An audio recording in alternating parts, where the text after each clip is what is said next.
कि हमारे गुलाम पर कोई टिक सके। हमने कहा, हे मेरे लाल, हे अरुण कुमार पासवान के नौजवान पुत्रों, तुम जाओ जेल, अपने पत्नी अपने बच्चे को हरिया लोटा थरिया गन्ना चौकड़ा कुर्सी लेकर के मां गुलाम पर तैयार कर दो, और कोई आता है उस पर हमला बोलो। और ऐसा ही हुआ। धन है असम की धरती, ऐसा ही हुआ।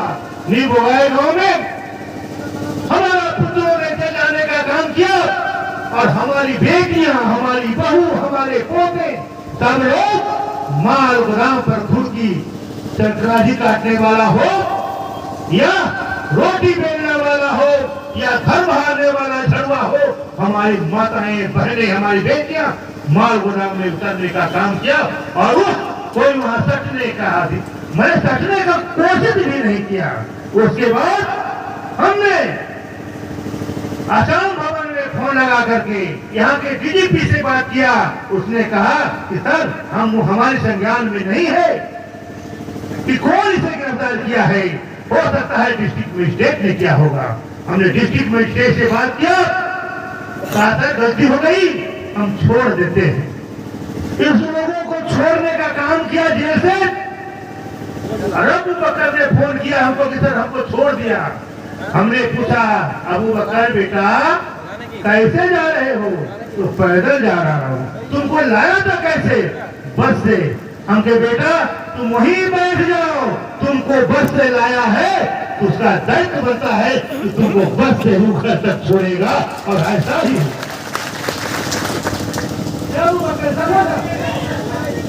इसलिए हिंदुस्तान में कोई भी माल गुलाम के सिपाही को डरने की जरूरत नहीं है। जब तक उसका बाप जिंदा है, उसको कोई बाल बांका नहीं कर सकता। मेरे दोस्तों,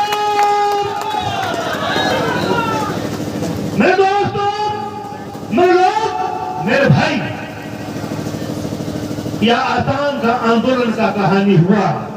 और सबसे पहले अगर रेलवे माल गुलाम को पहचान मिलने का काम किया था, तो हम लोगों ने यह आसाम की धरती से ही उसका पहचान पूरे हिंदुस्तान में देने का काम किया था।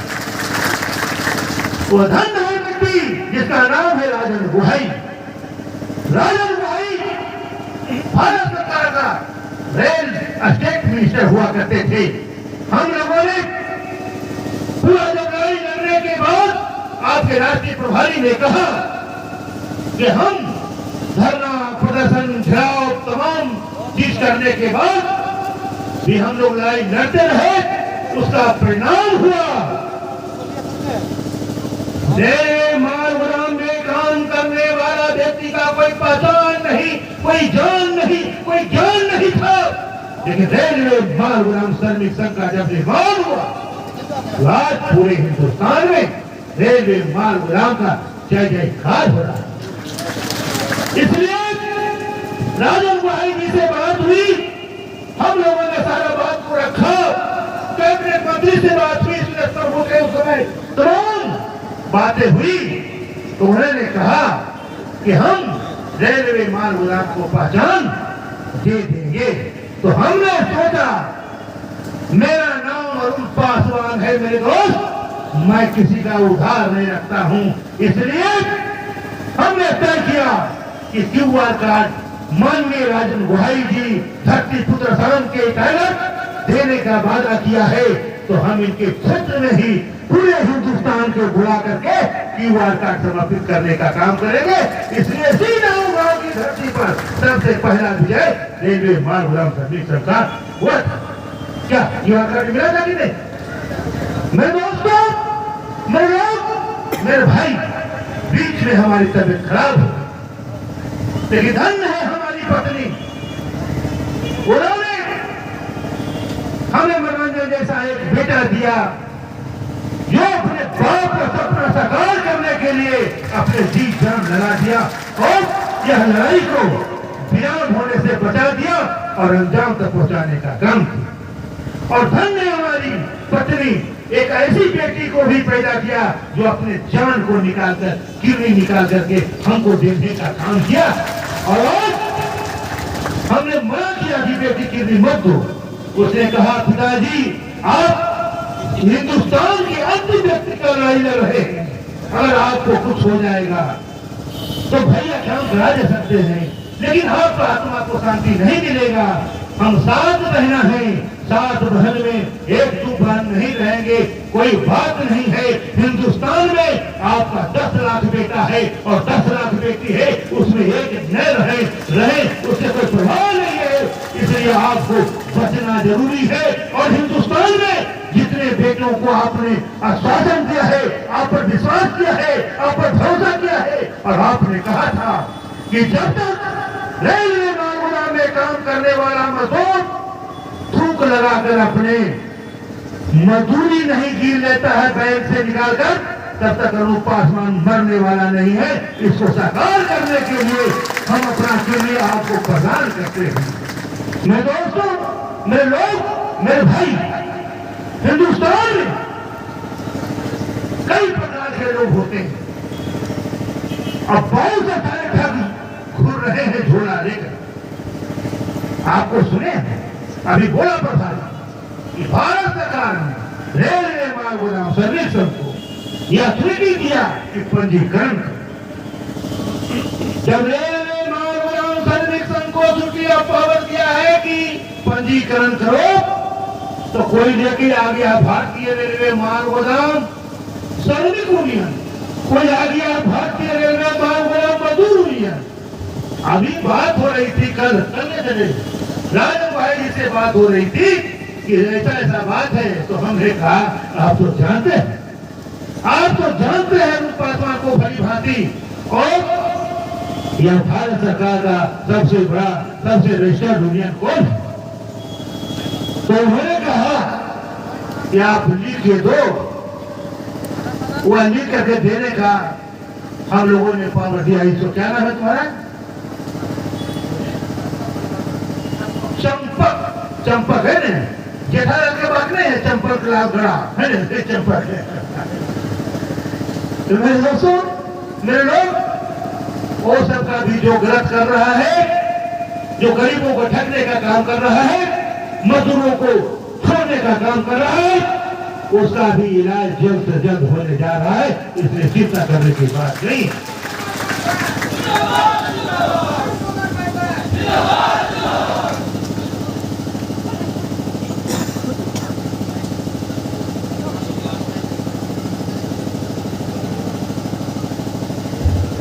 अभी आपके राष्ट्रीय प्रभारी कह रहा था पंजीकरण हो गया है और होने वाला है, या बच गया है, उसको पूरा करना है। तो लेबर कार्ड जो बना है, इसे ई कार्ड कहते हैं, लेबर कार्ड कहते हैं, श्रम कार्ड कहते हैं। तो कोई भी आदमी कहीं से लेबर कार्ड बना सकता कि नहीं? बना सकता है। और वो आदमी उसमें एंट्री कर सकता है कि हम हरवर गांव में काम करते हैं रेलवे मार्ग में, तो उसको ई कार्ड हरवर गांव से बने। इसलिए हमने अभी राजन भाई जी से बात हुआ, पूरे हिंदुस्तान में इसकी क्रांति आ जाएगी, ऐसा होगा। इसलिए तुम्हारा बाप अनूप कुमार पासवान ने तय किया है, ई कार्ड और QR कार्ड को दोनों को लिंक करेंगे, चोर बाहर जाएगा, अनूप पासवान का बेटा अंदर आ जाएगा। इसलिए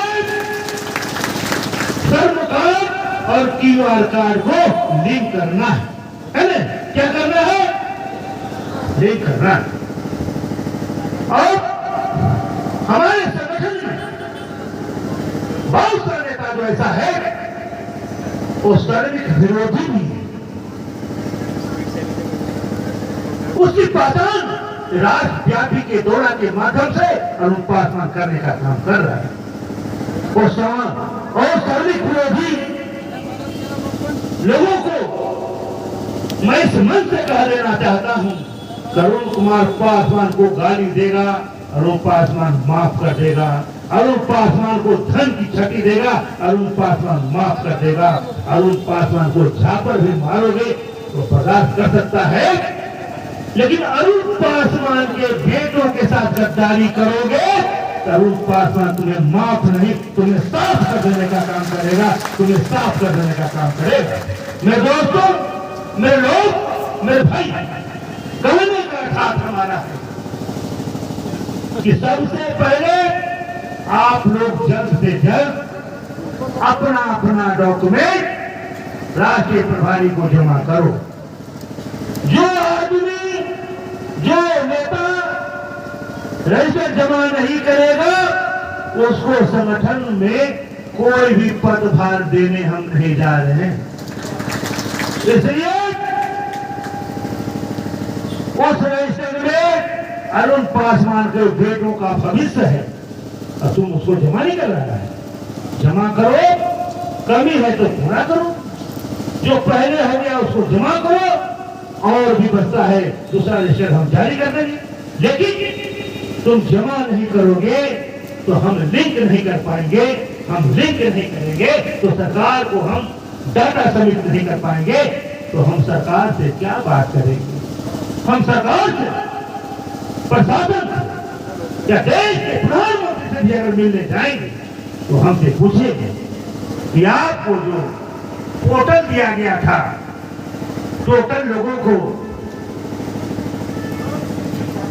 लिस्ट बनाने के लिए आपने बनाया, पहले दस्तावेज भेजिए फिर हम बात करें। हमारे पास दस्तावेज तुम लोग जमा करो। जमा होना चाहिए कि नहीं होना चाहिए? आज जमा होना चाहिए कि नहीं होना चाहिए? इसलिए आप लोग दस्तावेज जमा।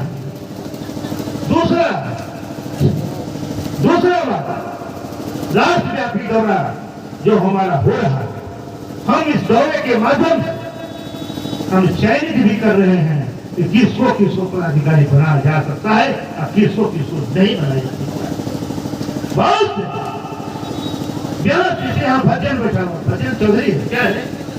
भजन चौहान एक नंबर धोखेबाज है, एक नंबर धोखेबाज है। प्रोग्राम को बताएगा जरूर, कहेगा कुछ, करेगा कुछ, कभी नहीं रहेगा, कभी डुप्लीकेट के साथ चल जाएगा, फिर कभी ओरिजिनल के साथ आता है, फिर डुप्लीकेट के साथ भाग जाता है। ऐसे ऐसे भी बहुत सारे लोग हैं, ऐसे भी लोगों को ज्ञान बुद्धि देना होगा और समझाना होगा। इसलिए हम आपसे कहना चाहते हैं, आपको बताना चाहते हैं कि आप लोग, हम चाहते हैं 22-23 तारीख तक के आप लोग डाटा जमा कर दें कि 24-25 तारीख को हम एक मीटिंग करके जोनल और प्रदेश का पदाधिकारी चयनित कर दें। जब तक आप लिस्ट जमा नहीं करेंगे, आप खाता जमा नहीं करेंगे, तब हम कैसे लिंक करेंगे और पदाधिकारी चयनित करने से भी कोई फायदा नहीं होगा। आप डाटा जब जमा करेंगे तो हमारा जो जोनल पदाधिकारी रहेगा, हम ऊपर से भेज करके राष्ट्रीय प्रभारी और हम लोग सब मिलकर के भेजने का काम करेंगे और नीचे जोनल पदाधिकारी उसको डिवीजन तक लागू कराने का काम करें। तो डाटा ही नहीं जमा है तो पदाधिकारी बनाने से क्या फायदा?